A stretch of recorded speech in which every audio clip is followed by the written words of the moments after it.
మునగాకు కారప్పొడి కోసం ఇదంతా కడిగి ఆరబెట్టాను. మునగాకు కారప్పొడిగా తయారు చేస్తున్నాను. ఇప్పటిదప్పుడు అయిపోతుంది చేస్తే.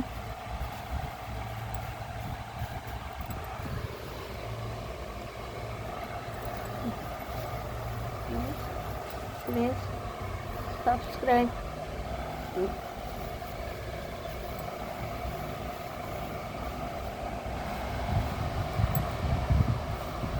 అంతా మునగాకు కారప్పొడి రెడీ చేయాలి ఇప్పుడు.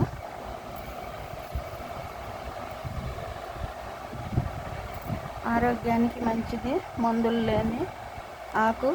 పప్పులో పెట్టుకోవచ్చు, కారప్పొడి చేసుకోవచ్చు. చాలా టేస్టీగా ఉంటుంది. ఒళ్ళు నొప్పులు తగ్గుతాయి, మనిషికి హుషారు వస్తుంది బాగా.